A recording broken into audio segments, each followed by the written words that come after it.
Sure. Very good. Very good. Thank you.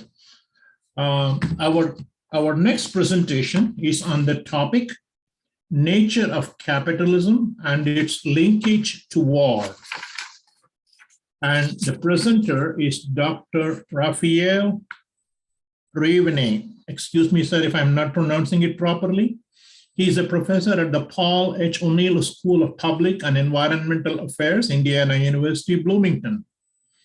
He brings a very, very interesting background, and it will be very exciting to hear about from him.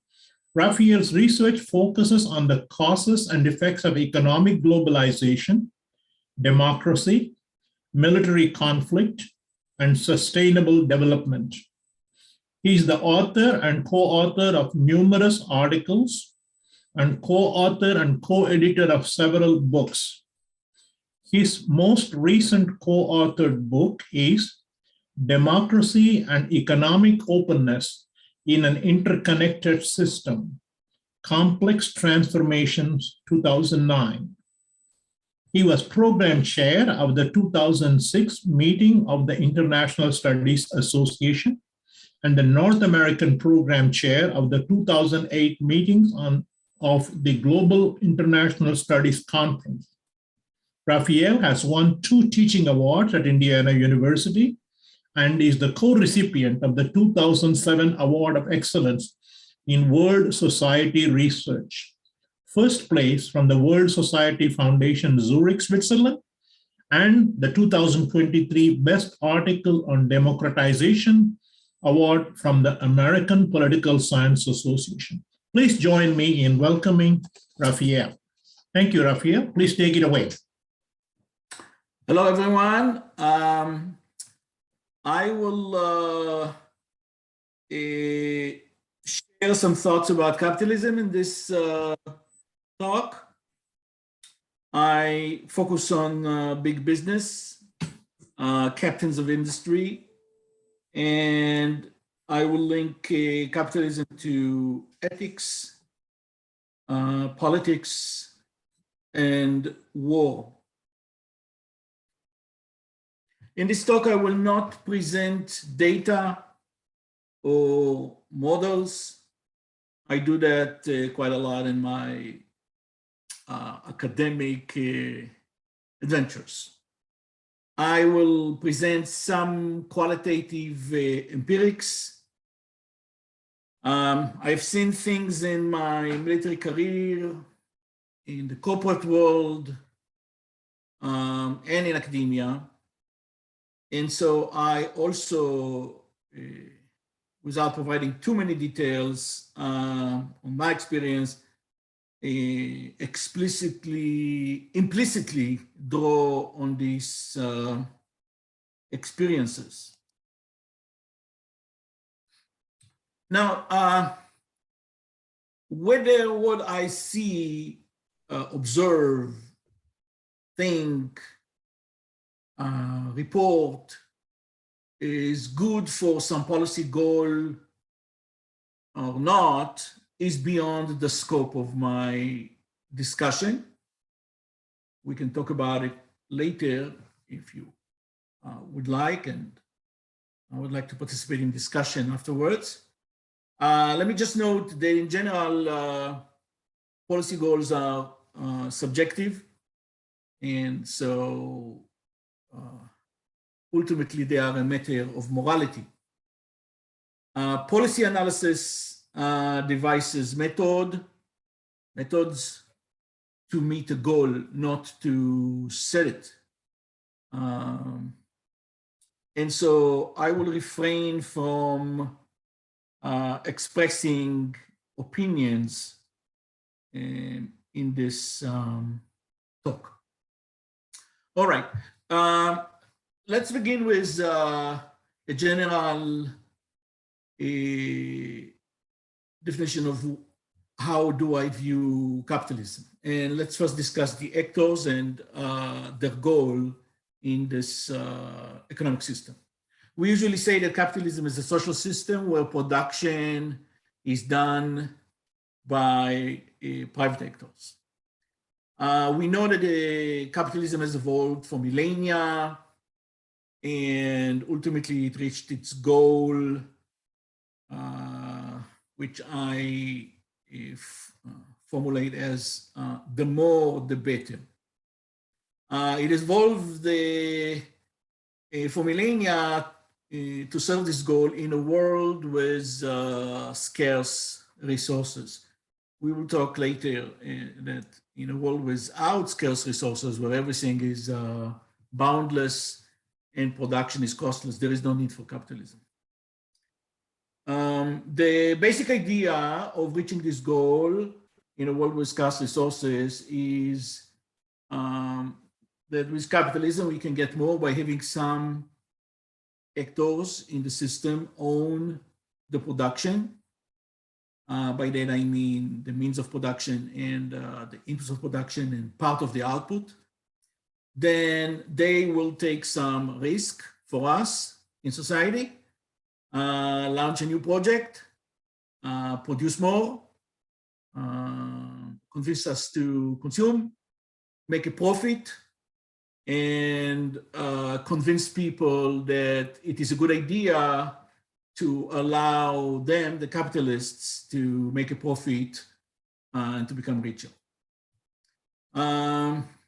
Profit enables getting more consumption because some of the profit is going to be paid to the workers in the form of wage, and so they will be able to buy more. And also more profit means more political sway, as we will discuss. And so producers in capitalism seek ever more profit. In the mathematical model, we model markets in economics, we assume that the producers are profit maximizers. All right, let's now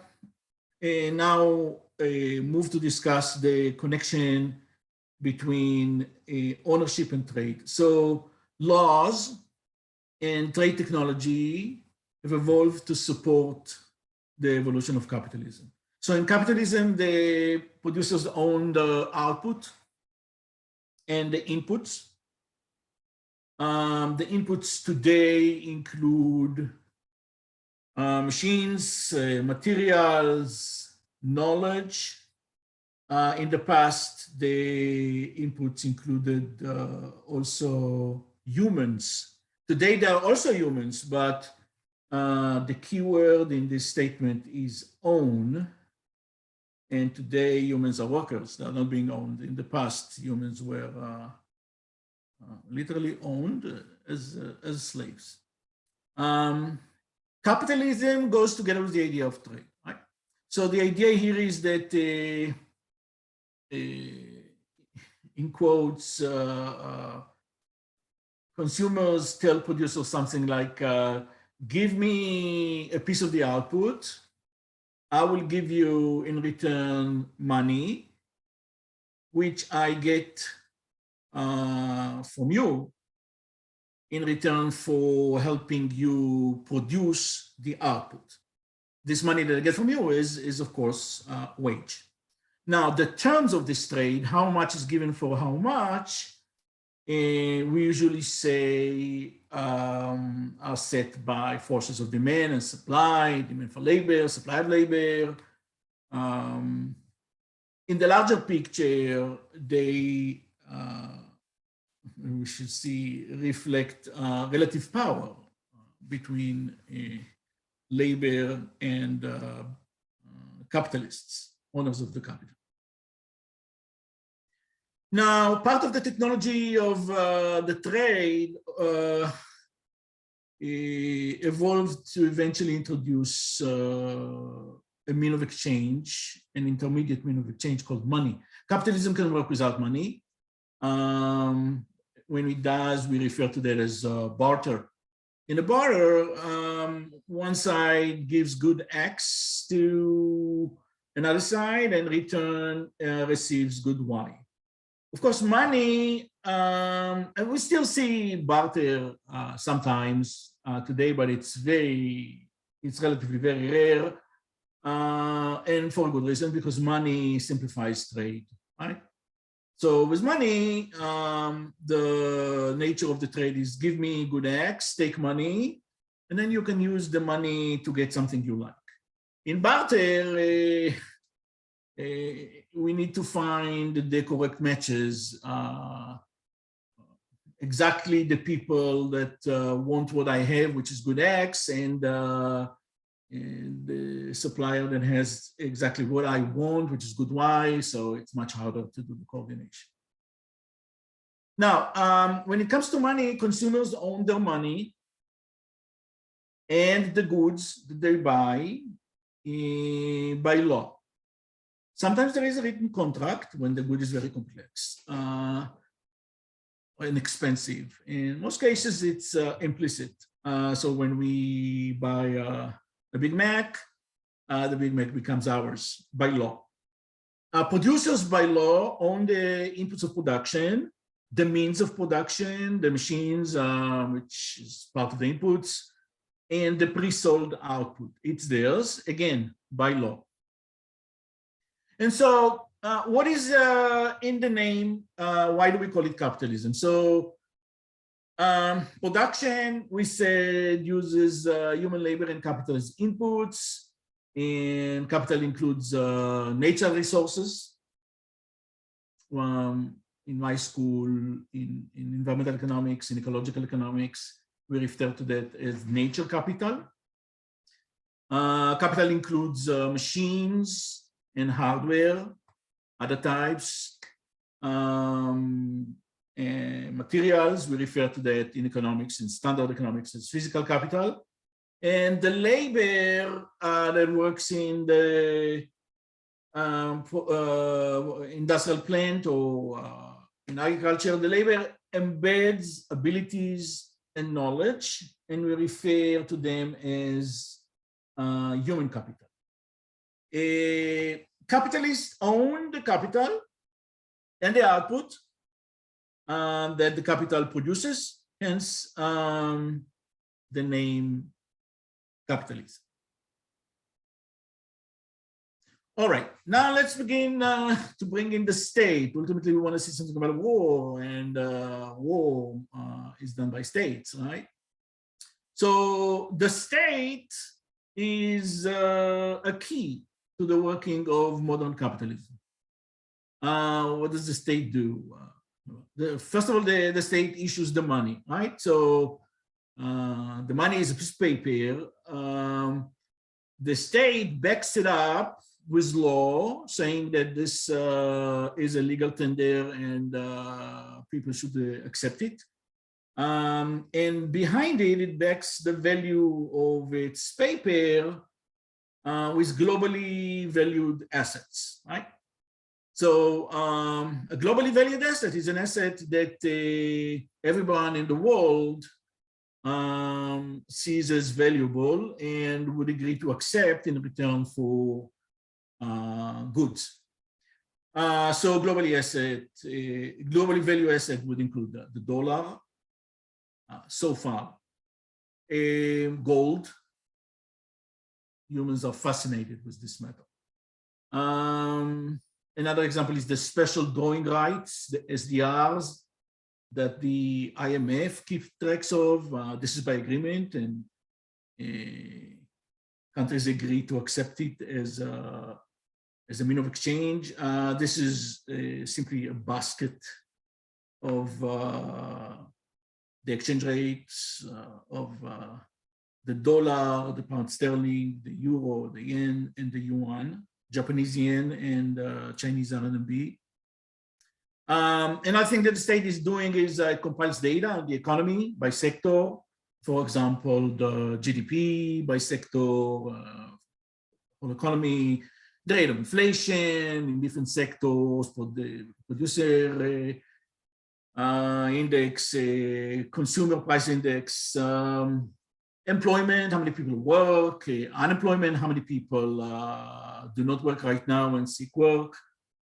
The state builds or hires capitalists to build the infrastructure that the capitalists need.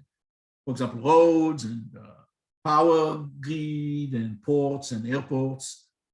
And the state controls or tries to control through the central bank the rate of inflation or do monetary policy.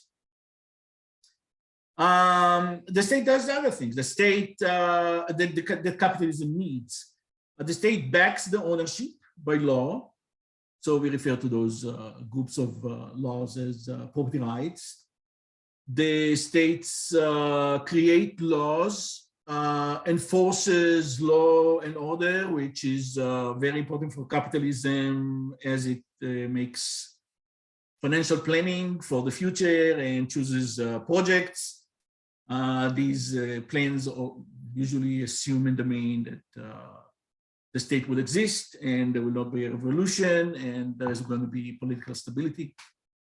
Enforcement of law and order, then again, the state does that physically. I mean, there are prosecutors, there is police, there is courts. There is something called the Security and Exchange Commission that enforces law and order in the financial market. The state lends a hand to capitalists in time of crisis. It ensures public health, a healthier labor force works better. It decides and arbitrates disputes between economic actors in the court system, and they sign a contract. The contract says X. I understand it as Y. So there is arbitration.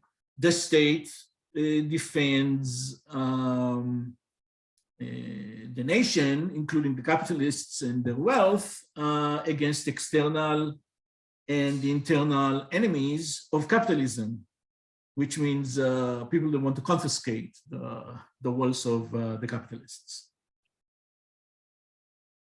Okay, so it's important to understand how this system came about, and I like the following story, which builds on Mankur Olson. Now I changed it a little bit, but I think that it's probably historically correct. Now, it's impossible to point a finger and say, okay, capitalism started in some time. So once upon a time, humans were peaceful, polite, benevolent, emotional, loving, agreeable, trustable, cooperative, humble, philanthropists, liking each other, liking to help, receiving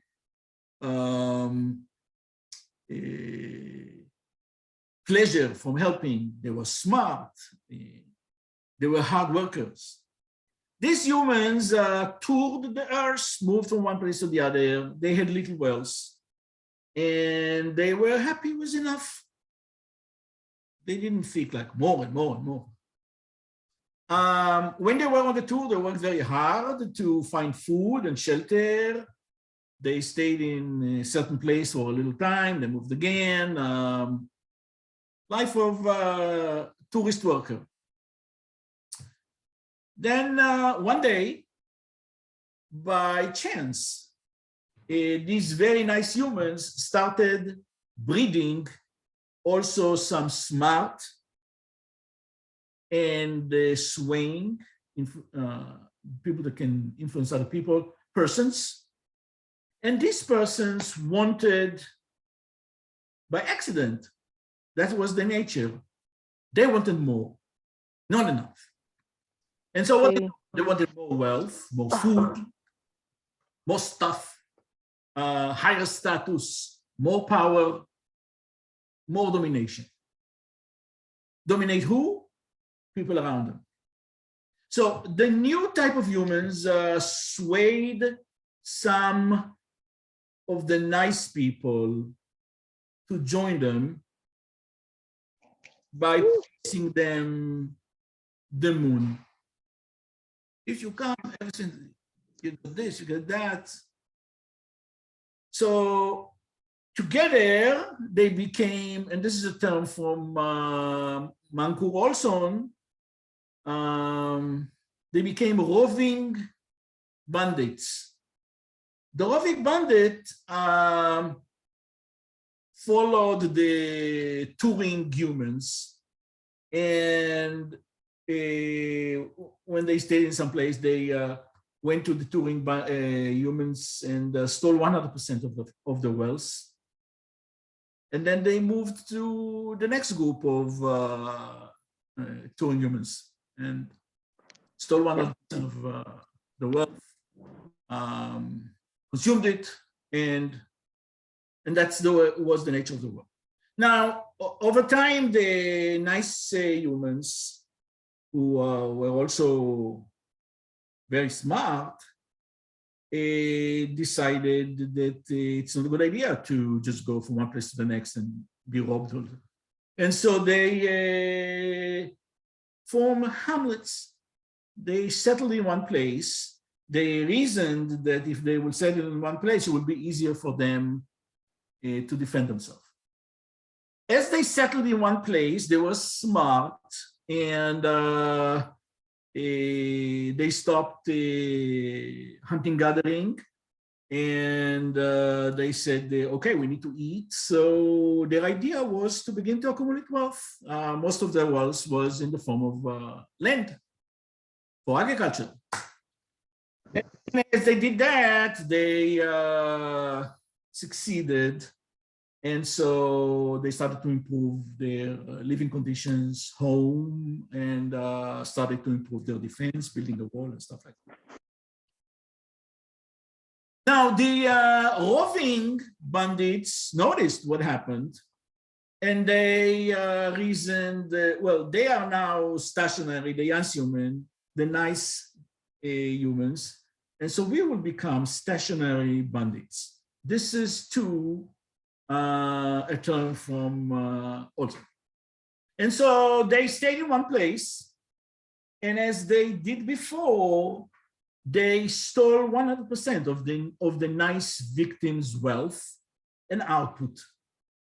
This turned out to be a bad idea, a mistake from the point of view of the roving bandits, because without any wealth whatsoever, the nice people who were now stationary didn't have any means to produce food, etc. So they all died.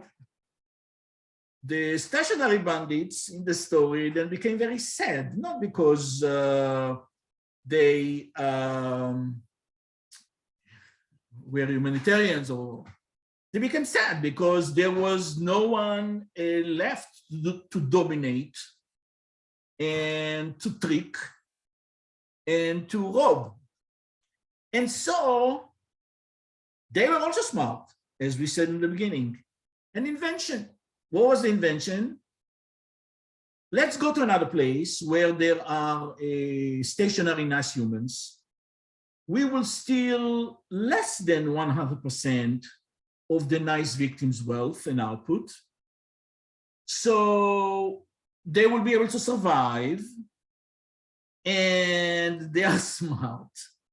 And so they will use the leftover of their wealth that was not stolen to invent new ways to get more wealth, and then we'll rob them again. So the bandits stole again some of the nice people's wealth and income. And this stealing then went on and on and on. Eventually, the bandits became, the stationary bandits became richer and used their wealth to get stronger. And in the process, because they were very smart, they started to enlist religion to say that a God likes them. And so they became cronies. They became monarchs. Of course, when you're a monarch, you can't just rule by yourself. And they already had their group and so on and so forth. And they needed to convince them to engage in this constant stealing and robbing. So they started to appoint the cronies, nobles, nobility. At this point, enters the state. As this process continued, agitation grew among the nice people because, in a sense, the robbers were free riders, and nobody likes free riders, right? Everybody likes to feel that he's not being taken advantage of. And so this new creature institution, the state, noticed that there is growing agitation, and it decided to allow them to keep more wealth and more output that they produced in their own hands. And then the people say, well, you robbed me before, I don't trust you. And then the state said, yeah, okay, we will introduce a law that will define this more wealth and more output as yours. And we are committing to follow the law. And the law will prevent us from seizing more than a certain share of the wealth and output you produce per period. Enter capitalism. Okay, so this continues for hundreds of years. Then we get to the start of the Industrial Revolution. And so and we enter to modern capitalism.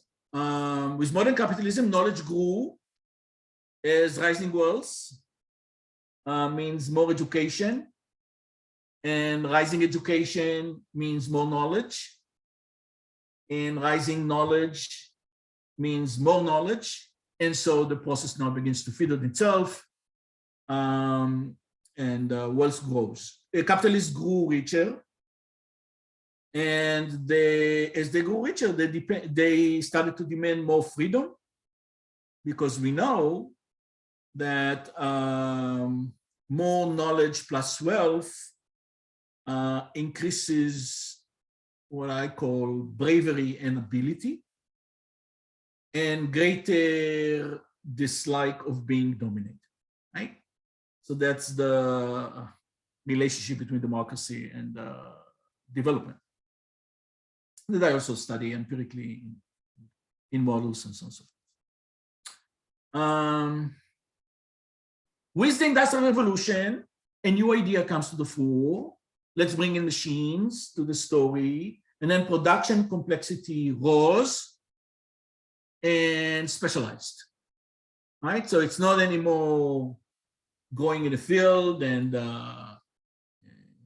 just a few steam engines, but now every sector has its own machines. And so knowledge became very divided, and some capitalists started to gain market power and becoming even richer. With extra money, they had now the ability to invest more to convince the public that the more, the better. And the more that you should consume should be the goods that I produce. So they grew even richer. Some very rich capitalists then became even bandits.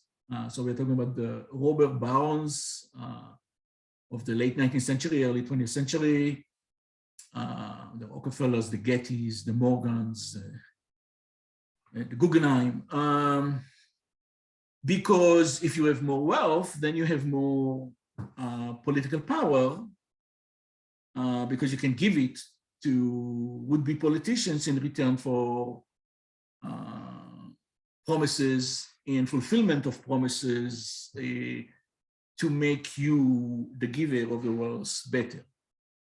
And so we have a situation here where the tail, heretofore the tail, which are the capitalists, started to wag the dog and the head of the dog, and aimed at its head, the state. The head yielded to the tail a bit, then bit the tail, facing popular discontent, then yielded, then bit it again, and we are now in the cycle of ongoing, I would say, competition on who drives policy between the capitalists and the states. All right. Next, let's ask ourselves who gets to be very rich capitalist that can affect the laws and policy and influence the state to do something to better them at the expense of others. There are two types in modern capitalism that gets very rich. There are inheritors of wealth. So Ford had children and they had children and they gave them the wealth. So for example, same thing, Rockefeller, Morgan.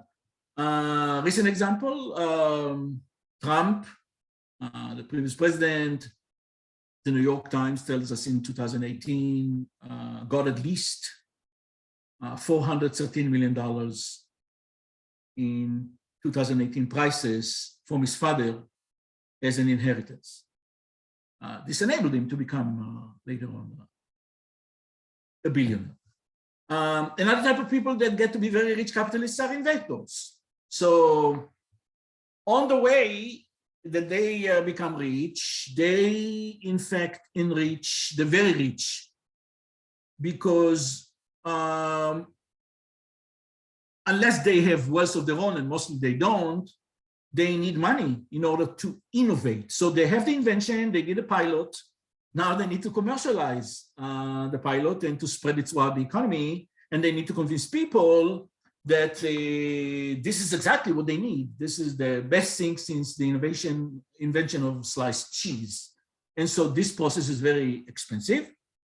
And so they need some money and they get the money from the very rich. So the process of invention in a knowledge economy and in a modern economy and high tech, in fact, also enriches the old capitalists. Now, the capitalists are telling us in general that everyone can get rich. You just need to focus and to invent and to work hard. In fact, the very rich usually get richer, and the inventor channel itself is very rare. So we can count them on one hand, right? So we have the Bill Gates, the Zuckerman, the guy from Apple, that's it, right? Mostly. The rest of the invention is done in very high-tech places that are already very rich, and it gets harder and harder to invent. We know that from empirical studies in economics. Now, let's continue another slide to discuss this, who gets to be very rich capitalists today. So capitalists keep their status and power by convincing people that they need more products. And they also try to convince, some capitalists try to convince people that they are very smart and they need minimal education in order to succeed. For example, Trump in a Nevada campaign event, quite famously, in February 2016, told the crowd of 40,000 people, I love the poorly educated. For the capitalist, having uneducated people is very good, right? Because the uneducated usually get low wage, and every commercial venture has a need for grunt work, for manual work, still with the current technological paradigm. And so having a pool of people that are willing to work for low wage while they are convinced that they made the right choice is a good thing. So these people are convinced that they made the right choice and are proud while suffering. These capitalists essentially tell the suffering people the message of Paul the Apostle. His message was, suffer in this world, accept your misery, listen to the king, to the emperor, do what the emperor says. Even if you're a slave, accept it, because the more you suffer here, in this world, you will get rewarded more in the next world. Okay, it appealed to a lot of people. The problem with this argument is that the theory of the next world is untestable, of course, we all know that. So it's a matter of belief, okay.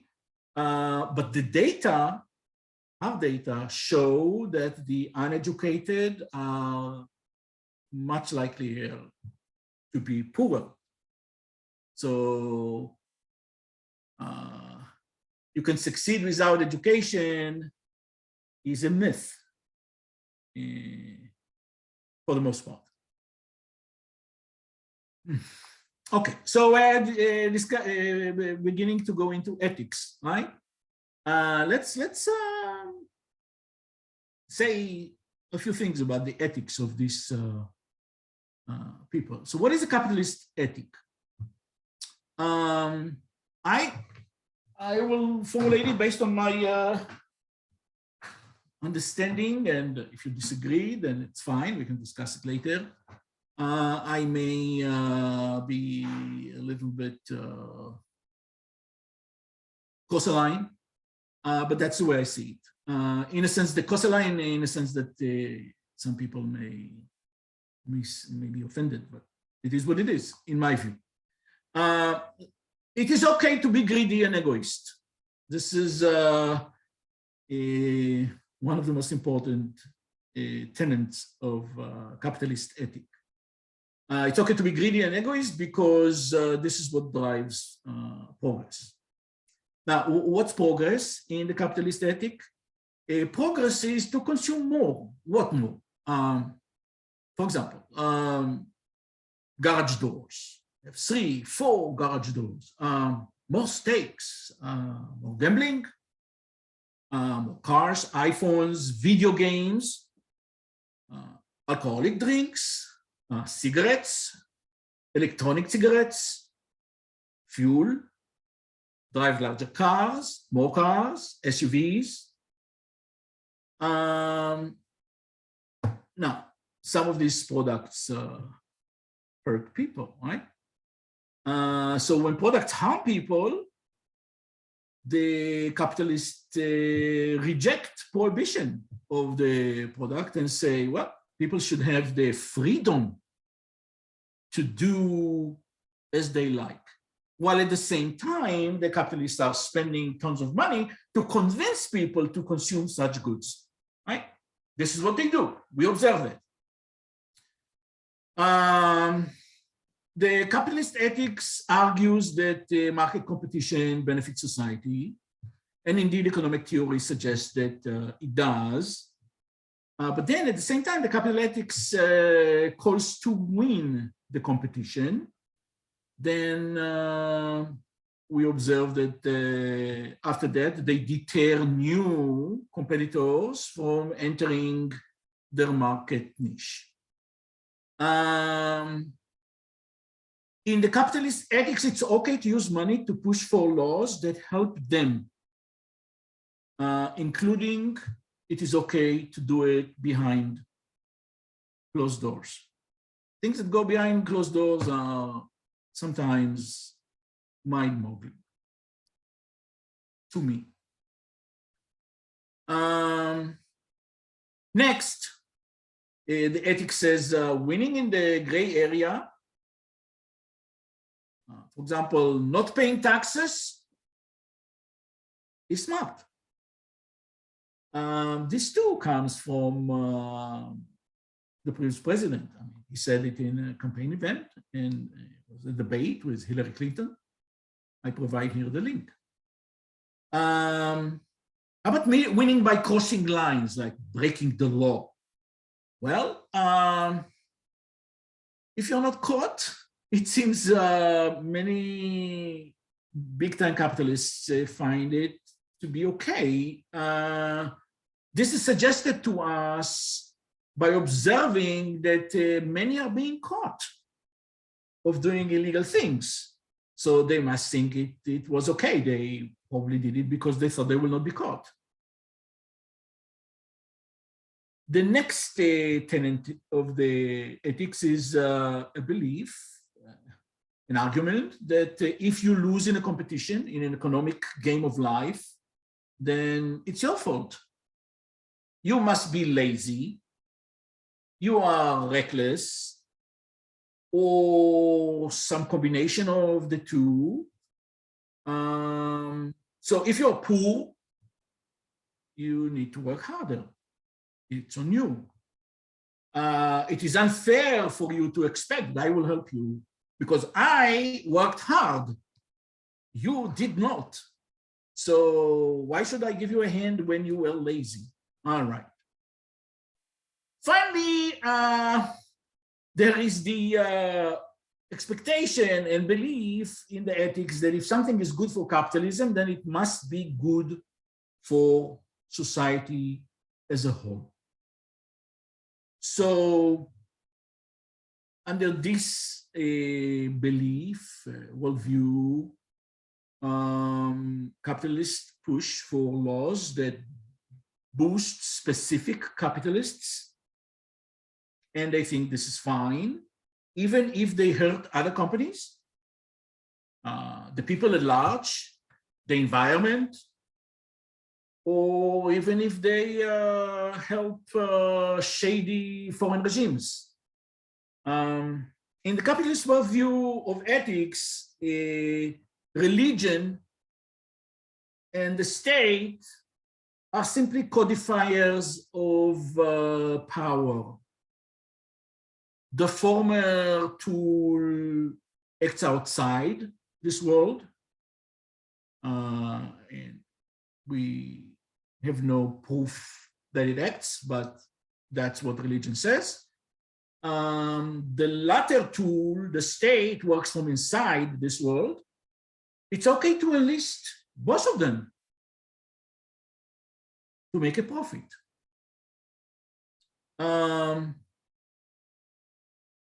Because those that don't succeed are the blame for their own misery.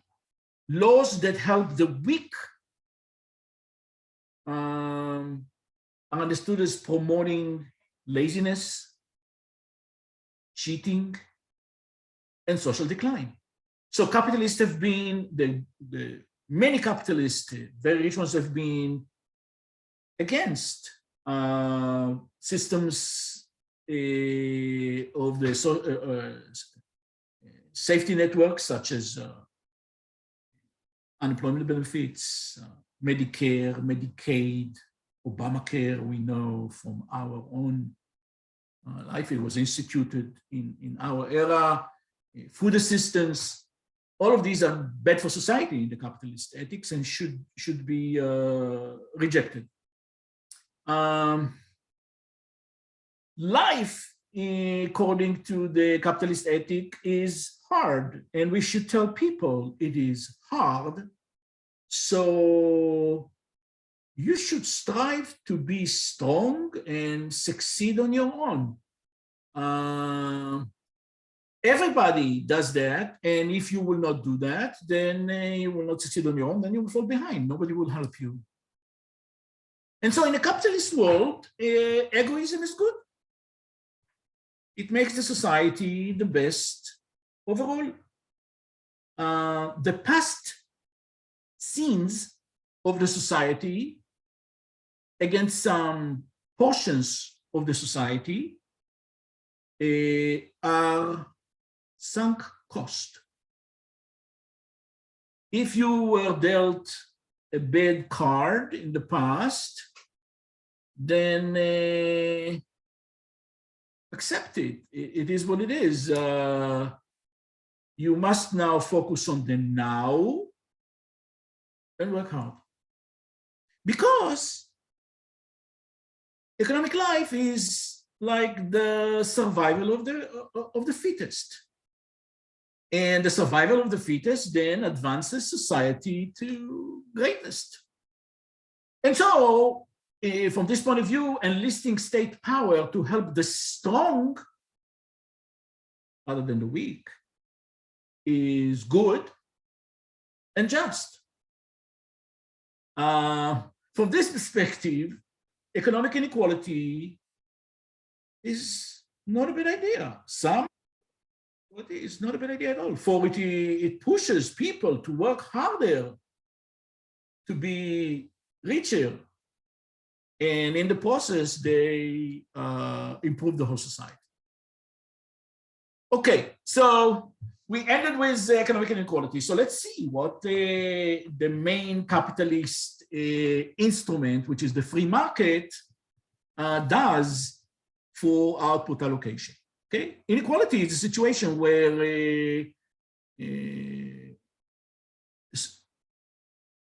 a large enough number of people get less from the output produced, and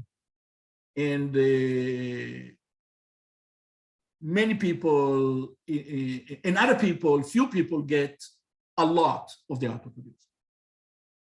Okay, so the capitalists like free market in a sense that government do not intervene. Let me do what I want. Now, what do we know about free markets? Free markets create a so-called Pareto, Wilfred Pareto, an economist in the late 19th century, first part of the 20th century. We've known it since then. They create a Pareto efficient allocation of resources and goods.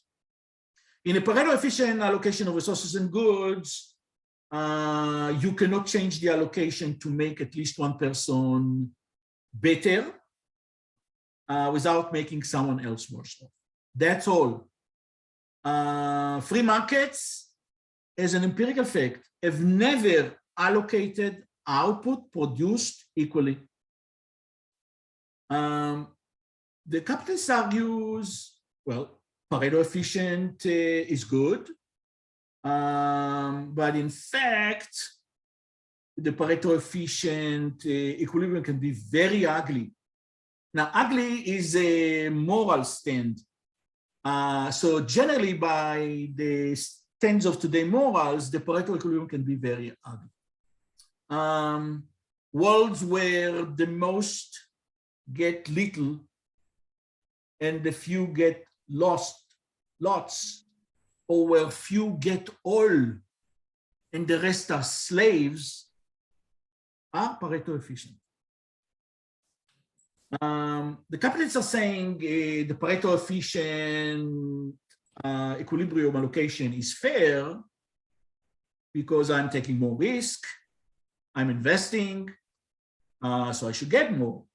But then the question is, how much more? In the capitalist ethics, the more, the better. Now, capitalists swayed many in the public to fight for keeping such ugly worlds intact in the names of ideas like racism, the will of God, manifest destiny, we deserve a place under the sun, deservedness, it's fair, even democracy. Examples include the French and Russian Chinese revolutions, and colonial wars, and US-Mexico wars, and US Civil War, and Spanish-American War, and the world wars. And people followed these ideas in different countries. Now, let's now link economic freedom to political freedom. In fact, the two have nothing to do with one another. Historically, capitalists owned slaves, serfs, and supported dictators directly. People situated right to center in this country, for example, tell us, oh, just fix the markets and everything will be fine. Markets will bring democracy. It's not the case. Many companies aided Nazi Germany with the Holocaust, for example. Most of them were from Germany, also from occupied parts of Europe, those ones mostly indirectly producing stuff and arms for Hitler. Some American companies also helped in the Nazi Holocaust. There is a list of companies you can see here from the link. There were cases litigated against them in our days. Chase Bank, Ford Motor Company, IBM. So in 1935, the Nazis deprived Jews of their rights and their citizenship. This is the Nuremberg Laws. In 1938, they did the Kristallnacht pogrom against them. It was now clear that they don't mean well. In March 1939, Germany seized Czechoslovakia after annexing first Austria in 1938, and then the Sudeten area of Czechoslovakia in 1938. This started to alarm some stockholders of companies that did business in Germany, American companies. So in April 1939, Alfred G. Sloan told the shareholder, he was the chairman of GM, the internal politics of Nazi Germany, and here I quote, should not be considered the business and the management of General Motors. We must conduct ourselves in Germany as a German organization.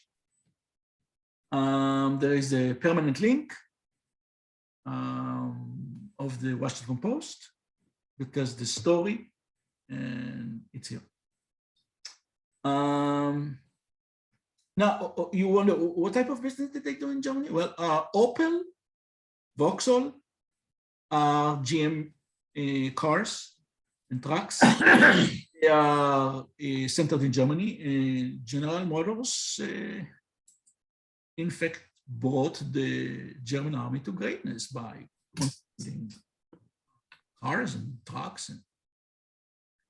And just in the side, in 1934, the Massachusetts Institute of Technology named its business school Alfred P. Sloan School of Management. You may wonder, what? And in fact, this is a very common occurrence.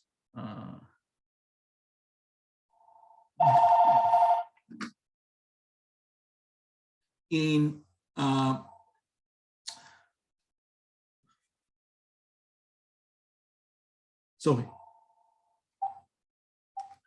in a capitalistic world, the capitalist is so powerful that at times they can co-opt nice people to ignore some of the things that the capitalists have done before in return for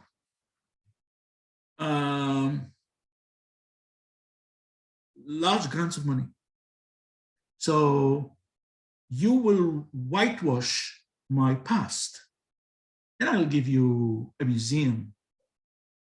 I will give you a hospital. You will name a school after me. I will give to your foundation $100 million. These situations are much more common than you may expect. And it's all part of the nature of the capitalist world. Today, capitalists, after World War II, have done business with lots of autocrats and still do. They do business with autocrat China and Russia and Vietnam. They've done it in Iraq of Saddam Hussein. They've done it in Iran of the Shah, one of the most repressive regime ever, and Iran of the post-Ayatollah Khomeini era. In many places, others. So when it comes to making money, political freedom is considered to be something completely different. Because capitalism is not about political freedom. This is a myth that they try to propagate. It is about the freedom to maximize profit without breaking the law. But what is the law? We the capitalists, see it as a right and an ethical thing to do, to try to mold it to be as friendly as possible to our activities. And so the big capitalists give a lot of money to election campaigns in return for friendly laws, not to promote political freedom. In 2010, the United States Supreme Court gutted the McCain-Feingold campaign finance reform bill, which was signed in 2002, in an attempt to bring this process of giving money to the open and to put limits on how much money large individuals and lobbies that represent them could give to political campaigns. And the Supreme Court said no.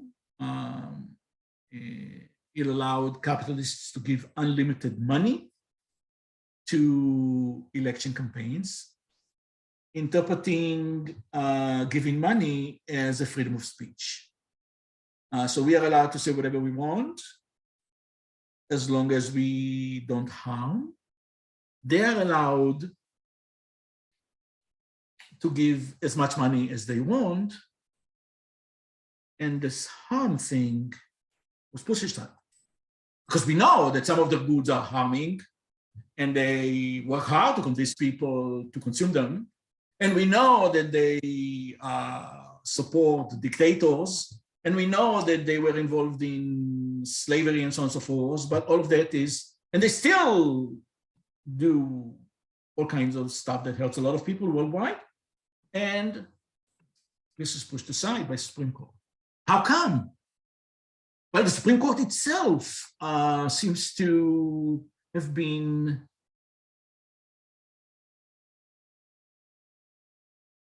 for lack of a better word, influenced by the capitalist world.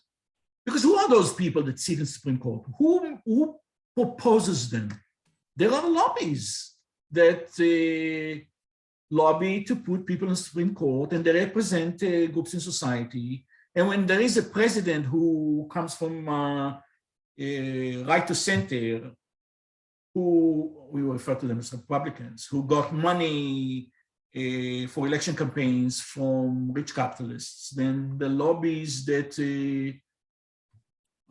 offer names to the president to fill in vacancies in Supreme Court include people that are friendly to capitalism.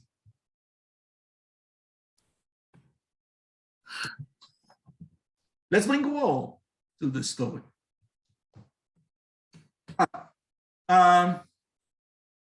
Only state leaders can take the nation to war by law. Leaders do so. That's the usual approach in modeling, in international relations. I sometimes do that. They take the nation to war, we assume, if they deem the net benefit, the total benefit minus the total cost, to be positive. Now, for whom? So they can deem it to be positive for the nation. They can deem it to be positive for themselves, or both. There's a lot of studies that try to link wars to business cycle, to political cycles of elections. This is the usual assumption, and this drives empirical models that then receive some support, right? Statistical analysis is probabilistic, and no model generate a perfect fit. That's the nature of this game. Now, what about the people? The people may reject going to war, but most of the people usually support it in the beginning, at least, because leaders work hard to convince them. Leaders, even autocrats, listen to the people when it comes to going to war, because they cannot force anyone to fight, right? They can put some in prison, but if everybody will say, no, I'm not going to fight, then there's not going to be war. And so the question is how the capitalists fit into this decision to go to war. If at all they can have an effect, it must be, one, by convincing the people to support the war, and two, influencing leaders to lean to go to war. All right, it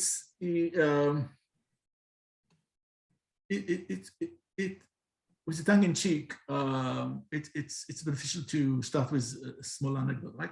So Mitt Romney, he was a successful capitalist raider of weak companies before entering politics. Right? Capitalist raiders, it's a niche in business that identifies companies on the verge of default on that,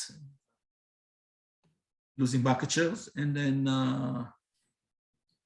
taking over most of the stocks of the company and replacing the people on the board of directors, and then having those people represent the interests of the new stockholders and begin to sell the companies into parts. Excuse me, sir, could we go to questions, because we are about 15 minutes? Is that okay with you? I would like just to finish the capitalist world logic. Okay. And give some empirical examples, and then we can go to questions if you want. Sure, no problem. And so he said, corporations are people too, famously. My friend, yes, of course they are people, but they have more political clout than any non-capitalist. And this is so because they're wealthier, right? And they are allowed to give money to political campaigns of a leader, provided that he will go to war or not. And so how do they reach the decision? Go to war or not go to war? Support it or not support it? So the capitalist war logic is very simple. If war is deemed profitable, lobby for it. And lobby for a war-oriented economy. If capitalists done that, President Eisenhower in 1961, in an unprecedented manner, just before he left the presidency, warned Americans for the first time at the open that in the United States, there is a military industrial complex at work. The complex includes capitalists, usually from defense industry, but also companies that feed the army and build its helicopters and the like. Military officials that make their business the war business, and officials in the government, usually in the Department of Defense, but also other places that are related to war. And this complex is hawkish. It promotes the sustenance of a war-oriented economy. It identifies real and made-up enemies. And it sees war as a business opportunity. Now, this complex exists. It has existed also, now we know, in other nations. After Eisenhower made this comment, lots of research, and still going on the impact of the complex on decision-making in countries. And it exists in other nations. You probably would expect the usual suspects. There is a complex like that in China, in Germany, in India, in Russia, in the UK, in France, Israel, Iran. And so what is left to do is to just look empirically, what have capitalists done about actually taking a position regarding specific wars? Were they for, were they against? Did they make a profit out of the war? Did they not? And here really the evidence is overwhelming. So this is process that is being done, taking place for millennia. Ancient Greeks capitalists, Roman capitalists, the feudal European capitalists. I mean, they were not fully capitalists, but it started, okay? The European capitalists of the colonial era, the early colonial era in the 16th and 18th century. Then we have those that backed colonial wars, pushed to initiate them for seizing resources and native land and mines and forest timber and slaves and forced labor and plantations. And then we have the American capitalists until and including the Civil War, who backed slavery and deported Native Americans from the land forcefully, violently, and seized their land. We have the Texas-Mexico War of 1836. Then we have the United States-Mexico War of 46 to 48. And the capitalists supported the Union, and the capitalists supported the Confederation in the Civil War. And then we have those that pushed the country to take Hawaii by force. Samoa, intervene in China in the Boxer Rebellion, the Spanish-American War that made the United States for the first time a former colonial power, in Cuba, Puerto Rico, Guam, Philippines, and then the Philippines revolted, and then there was war in the Philippines for some 5 years, horrible stuff was done, and the sector of hardcore capitalists supported it. There was an American intervention in the Russian Civil War. Why these capitalists have done that? Well, they profited from state contracts of arming, of providing food, of providing transportation. They profited from seizing resources, from cheap labor, from establishing market access. And so this continues, right? I mean, you have the Australians and the New Zealanders in the 19th century, early 20th century wars there against the Maoris and the Aborigines. We have the German capitalists, of course. I mean, they did the first genocide in Pero and Nama genocide, supported it, of course.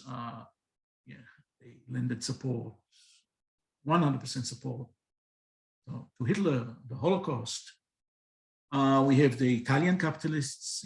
Italy was also a colonial power from 1866 to 1943, especially Ethiopia, Somaliland, and Libya. We have the Japanese, the French. The American capitalists financed the 8-year war of the French in Indochina after World War II from 1946 to 1954. The French didn't want to let go, and then eventually were kicked out after they lost in Dien Bien Phu. But then the Americans very quickly came back. The defense industry made a killing during these wars, and we know that lots of companies lobbied to take the country to the war in Iraq. First one. The second one, lots has been discussed about the connection between the Vice President Cheney and the company that he was the chair of, that received later a big share in rebuilding. So it's the capitalists contribute to destroying property of others in such wars, and then they gain from rebuilding them if those countries are deemed important for the United States global foreign policy. Okay, so I will stop here. And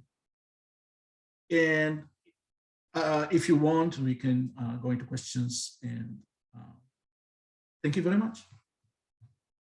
Just a minute.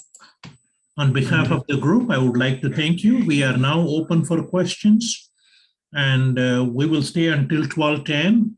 If those of you have a desperate hurry to go to another meeting or something, I want to mention to you that we will regroup for the next session at 1 p.m. Please do come back. We have two excellent presenters, as we have had two presenters in the morning. So we are now open for questions, and we will stay in session until 10 minutes after 12. Thank you. We're ready for questions now.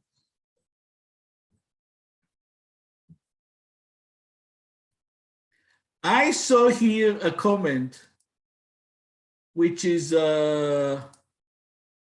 very on the nose. So somebody said something like, it's not my area, but I wonder what can tame capitalism. And so, yeah, that's the question of questions, right?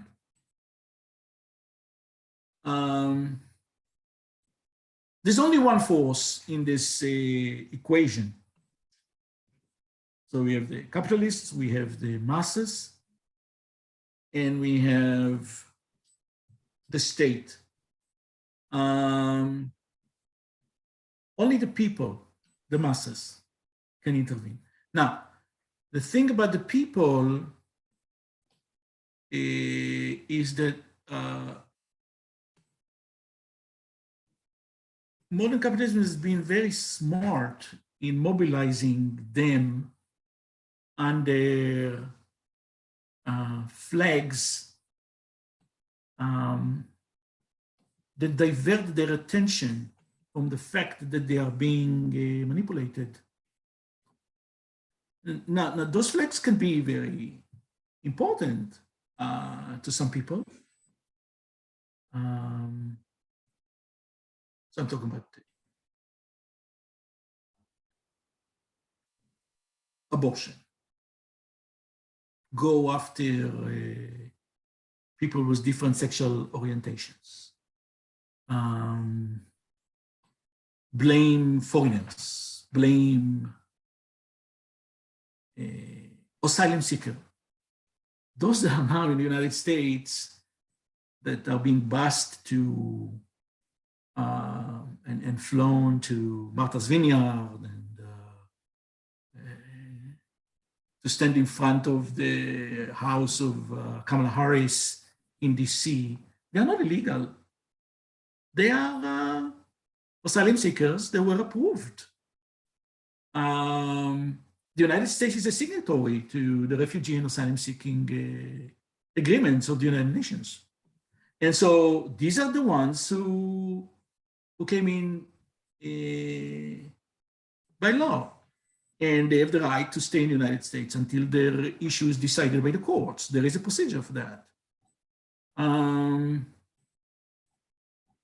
But it's very convenient to the capitalists to hide that fact. And if you watch the news in right-wing media outlets, it's, oh my God. I mean, the president, the previous president presented them as rapists and criminals. And no, they are not. Most of them are like very good people. In fact, data show we have people in our school that do criminology. And data show that the percentages of these people in crime is lower than the typical Americans. And it makes a lot of sense, right? Because you want to become an American and you're not going to risk it by becoming a criminal along the way. What can tame capitalism? The people. Who in the people will do it? That's the issue, right? It's costly for people to get together and form a group and go to demonstrate and protest. And so most of us simply don't do it. It's unfortunate. There is a group of people that can and should do it. And in my opinion, it's us, academics.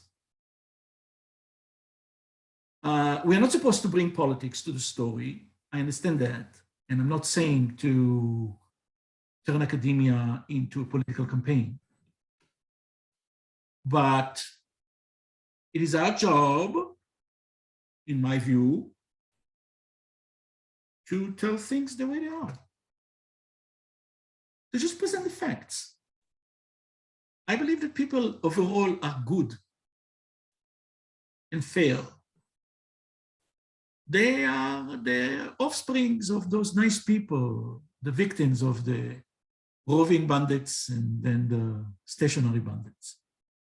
And so when you show the information, you present both sides of the argument, and then you let people talk.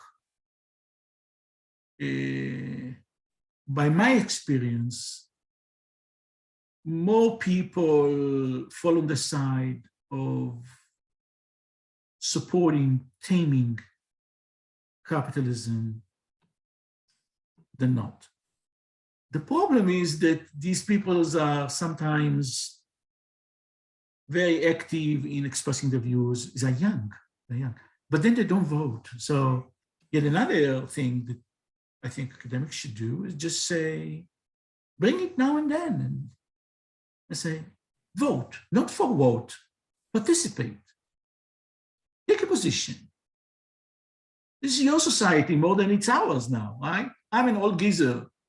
I'm sure you are much younger and much beautiful than me and everything. I have no confidence, but you are also probably in your 30s, 40s, and 50s. And the world is, we've done, we should now do for the future. That's, I think, the only way to bring about at least a chance for change. But from what I see, these systems are very resistant for change. This is my input. Anybody else has a question or anything in the chat box? I have a question for a professor. Yes. What do you see when you see companies or executives of companies not going to jail by the government saying it's okay, you can pay so much fine, and we'll consider this as an uncontested and unresolved thing? What's your opinion on things of that type? Let's say Microsoft in Europe goes and says, hey, all right, you pay $20 million fine. And, you know, it's a slap on the wrist, but if somebody went into your store and robbed $500 worth of goods, they would be in jail for that. Is it a built-in mechanism in capitalism to save capitalism? It's a byproduct of a system, a socioeconomic system that allows very rich individuals to convert their wealth into a political clout and get the way. Of course, it is a slap in the face of, look, I would say this, first of all, justice, fairness, morality. Not part of capitalism. Matter of opinion. There is no way for logic or science to decide the matters. Even if you say, but this is better than this because look at the effect and whatever. Well, the choice of the goal itself is a matter of an opinion, morality. Humans have grappled from this issue of morality for millennia, and one and only one solution that they can offer, which itself is subjective, is to say, you know, it's not my morality, and it's not yours, and it's not yours, but rather it comes from an almighty.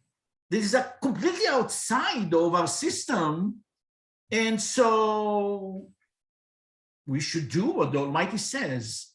So there is really no way. And then for the Almighty, it's again a matter of an opinion. I see the actions in the real world, I don't see, and it doesn't solve any debate whatsoever. And also there is a need for interpretation of what the Almighty wants of us, because the Almighty is an empirical fact, to my opinion. There is no convincing evidence that the Almighty is of the habit of talking to us and telling us the meaning and the intentions of the Almighty. Okay, with that said, I think most people would now agree that a system that has equal treatment of people by courts is to be preferred over a system that does not. The reason for that is, one, this is a general tendency of people, in my view. And the second, we know that systems that do not do that are not stable politically. And there have been horrendous explosions of violence in attempts to depose such systems, we call them revolutions, that led to a lot of misery to a lot of people. So we know that there is a tendency to dislike it, and people are willing to go on the barricades to dismantle it. What you Right, Nick, we have time for just one more question. What you say here is unfortunate. The only way to bring a change is by convincing the people to demand a change and to vote. Most importantly, to vote. Thank you, sir. I'm sorry. Go ahead. One more question. We have time for one more question, please. There are. Thank you. Thank you, sir. I have a question on the chat, and Yes. and I agree a lot with what you're saying.